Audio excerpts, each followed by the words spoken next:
Part of this process of ritual purity involved using an array of implements on a daily basis to transform their appearance. And one of the most important things they did, they had to remove all body hair, male and female clergy, using razors like this. So every day having to shave their heads and their entire bodies, keep them free from lice and all these kind of things which would have inhibited their sense of cleanliness. The king governed all of Egypt, but specific officers were rewarded for their devotion.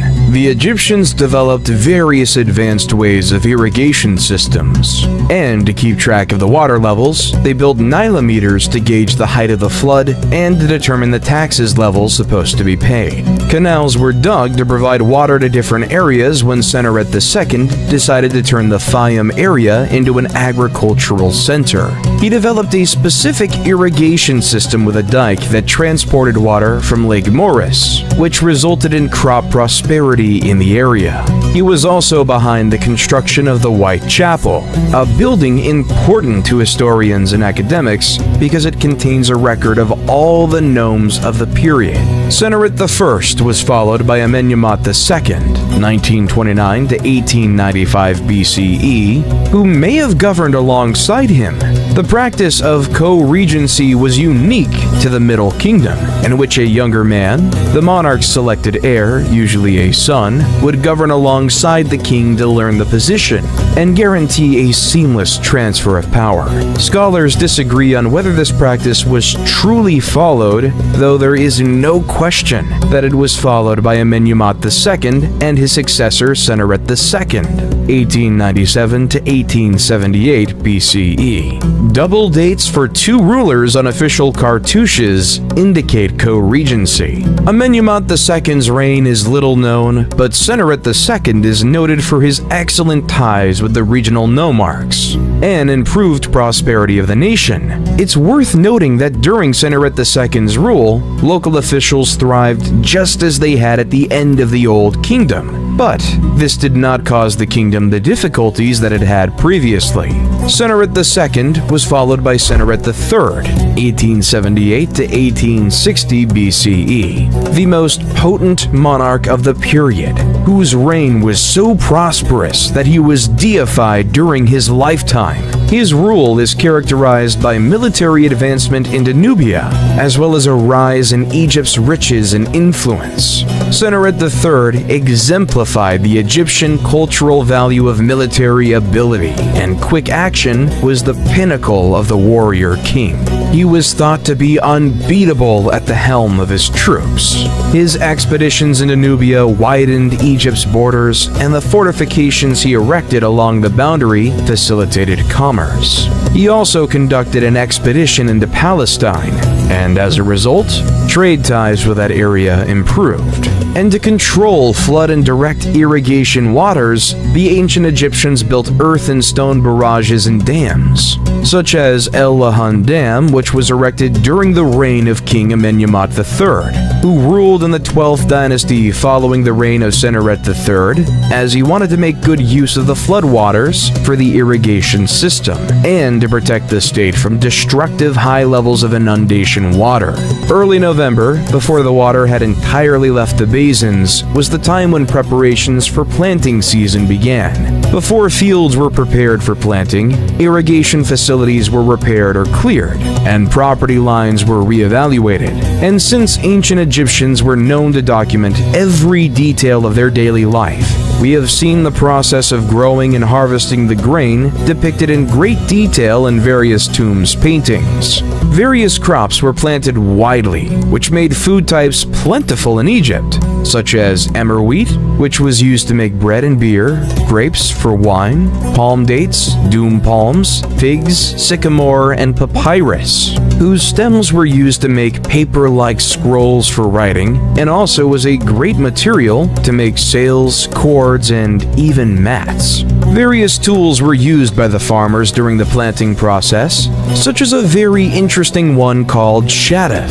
It's a hand-operated device used to lift water from the river, which consists of a long pole with a bucket hung on a rope from one end. and the other end has a weight attached to it. It was either used to fill jugs with water to transport them, or even to run water in small canals along ditches. However, it's normal when people wonder how such a civilization in ancient times managed to erect huge buildings and move colossal statues without having the technology we have in the current modern world. Some scenes from tombs of high officials have proof of how the whole process of moving huge statues was done. Jehudi Necht was a nomarch of the 12th dynasty. He used to govern the 15th nome of Upper Egypt. He has a very interesting scene in his tomb of the transportation of a roughly 6.8 meter high monument of him by 172 people using ropes and a slide, in an endeavor aided by the dumping of water in front of the slide. Unfortunately, no evidence of this colossus has ever been discovered. Devout Egyptians focused their lives and deeds on this final test. In the spiritual centers of ancient Egypt, the belief in the judgment of the dead is kept present in the minds of the people. As here in Thebes, now Luxor.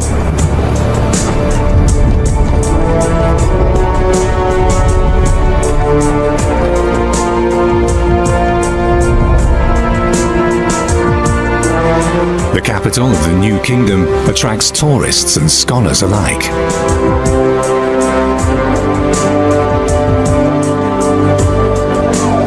Some of the most important mummy finds were made here in Middle Egypt.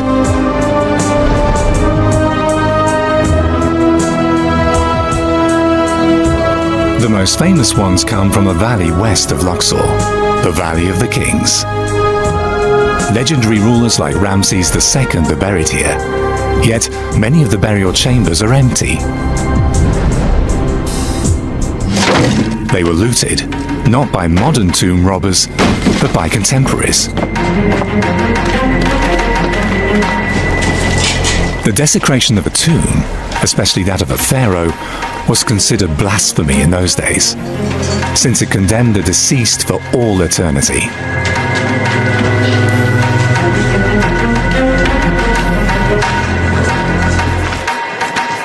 There's a saying in Arabic, ilhamiha harmiha, which means its guardian is its thief. And evidently, the tomb robbing papyri indicate there was a whole economy to taking gold objects, for example, recycling them.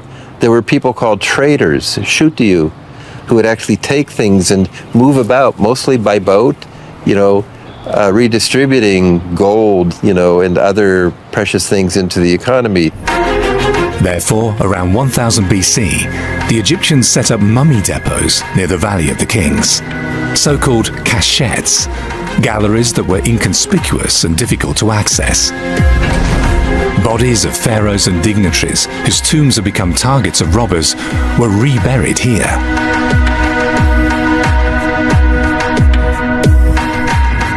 More than 40 sarcophagi are deposited in the royal cachette at Deir al-Bahari alone. Among them, the mummy of Pharaoh Ramses III. He ruled during the New Kingdom. The story of how he's supposed to have come to his death reads like a detective novel and still puzzles researchers. A cloth tied around his neck is conspicuous.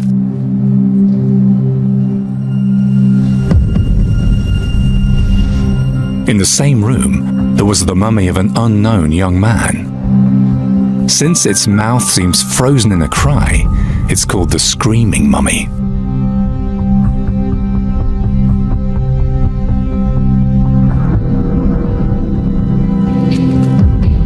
Papyri from the 12th century BC relate that Ramses III fell victim to a conspiracy. The perpetrator, his own son, whom the sources call Pentawa. His motive, greed for power. Since his mother was just a concubine from Ramses' harem, her son allegedly saw his chances of ascending the throne dwindle. Did he murder his father to succeed him? New investigations may bring light into the darkness of this ancient Egyptian thriller and solve the mystery of the pharaoh's neckerchief.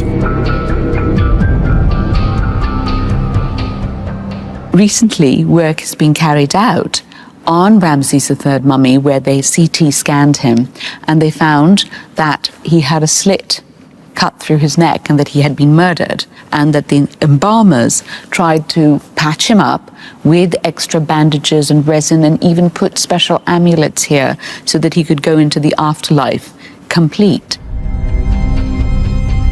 The papyri also report on the murder trial of Pentauer. Several other conspirators are expressly named in it. Yet when it comes to the name of the alleged perpetrator, the sources do not really help. For Pentauer merely means he who bore that other name. No one is supposed to remember the regicide who, according to the protocol, is forced to commit suicide. So could the screaming mummy be the murderer of Ramses III? The poor mummification supports this theory. The internal organs haven't been removed, hands and feet are bound, and there's something unusual about the burial. There seems to have been wrapped up in a sheepskin, which is something that you don't really see because the ancient Egyptians tended not to use sheep wool at all. It's considered unclean by the Egyptians and is thus an additional punishment for Pentauer. 3,100 years after the murder of Ramses III, researchers may have identified the culprit. Their most important clue, the deviation from mummification standards.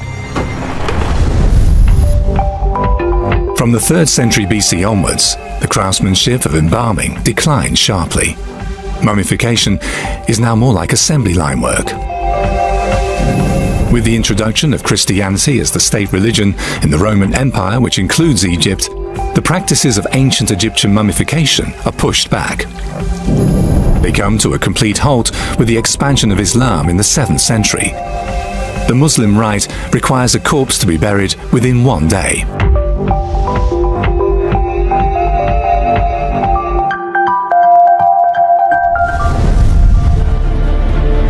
Ancient Egypt and its world are forgotten for a long time. It's not until the 19th century that ancient Egyptian art becomes popular among Europe's elites. Then in 1922, the fascination spreads to all classes. Howard Carter discovers the tomb of Tutankhamun. His find thrills the world. King Tut's death mask of pure gold becomes an icon of ancient Egypt.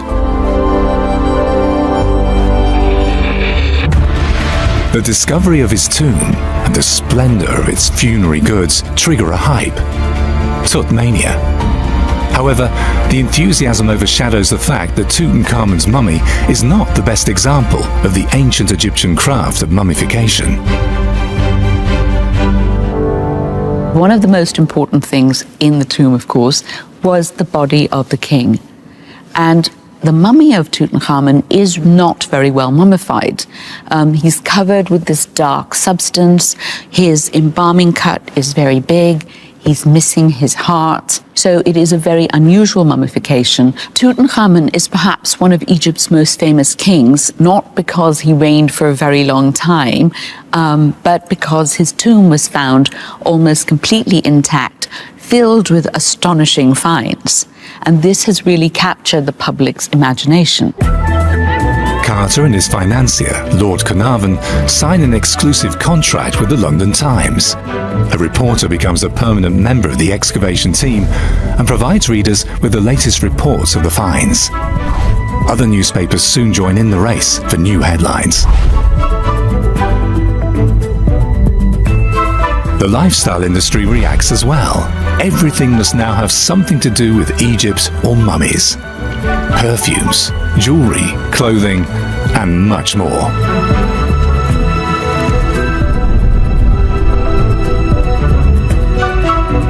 Hollywood too discovers mummies in a big way. As undead, they walk across the screen with matted linen bandages and dispense with careless adventurers.